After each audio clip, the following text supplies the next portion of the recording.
মানুষের মন কন্ট্রোল করে কোন গ্রহ?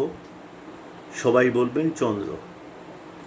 চন্দ্র মনের ভেতরে আবেগ দেয়, কিন্তু মানুষের সবথেকে বড় শত্রু হচ্ছে মন, এবং এই মনের থেকেই বিভিন্ন ভাবের সৃষ্টি হয় এবং যেটা কিন্তু পতনের দিকে নিয়ে যায়।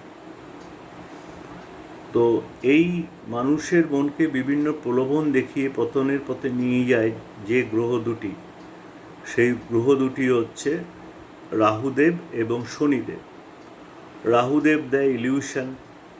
রাহুদেব খারাপ পজিশনে থাকলে বিভিন্ন রকমের ড্রিঙ্কিং হ্যাবিট, নেশা বা আরও অন্যান্য বাজে হ্যাবিট গড়ে উঠতে পারে, এবং সবথেকে ভয়ঙ্কর রেজাল্ট দেয় মানুষের মনের পতনে, সেটা হচ্ছে শনিদেব।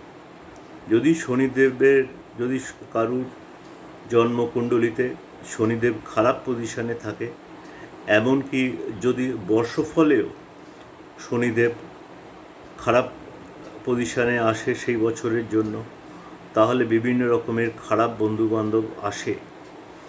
তো তার সবথেকে ভালো রেমেডি হচ্ছে বৃহস্পতিকে পাওয়ার দেওয়া। আপনি নিজের বৃহস্পতিকে কিভাবে পাওয়ার দেবেন? সবথেকে সহজ রাস্তা হচ্ছে যে যদি কেউ রোজ মন্দিরে যেতে পারেন, কেন বৃহস্পতির বাস হচ্ছে মন্দিরে, কেউ যদি রোজ মন্দিরে যেতে পারেন, আপনার বৃহস্পতি নিজের থেকেই পাওয়ার পেয়ে যাবে।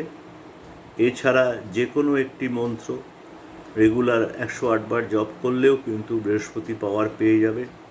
এছাড়া রেগুলার যদি কেউ কপালে কেশরের তিলক লাগাতে পারেন, তাহলেও কিন্তু বৃহস্পতি পাওয়ার পেয়ে যাবে। এছাড়া সিট্রিনের পেন্ডেন্ট গলায় ধারণ করতে পারেন, বৃহস্পতি পাওয়ার পেয়ে যাবে। তো এবার বর্ষফলের ব্যাপারটা বলি। বর্ষফল আমাদের ওয়েস্ট বেঙ্গলের, আমার ধারণা যে আমি ছাড়া অন্য কোনো অ্যাস্ট্রোলজার করেন না বর্ষফলটা।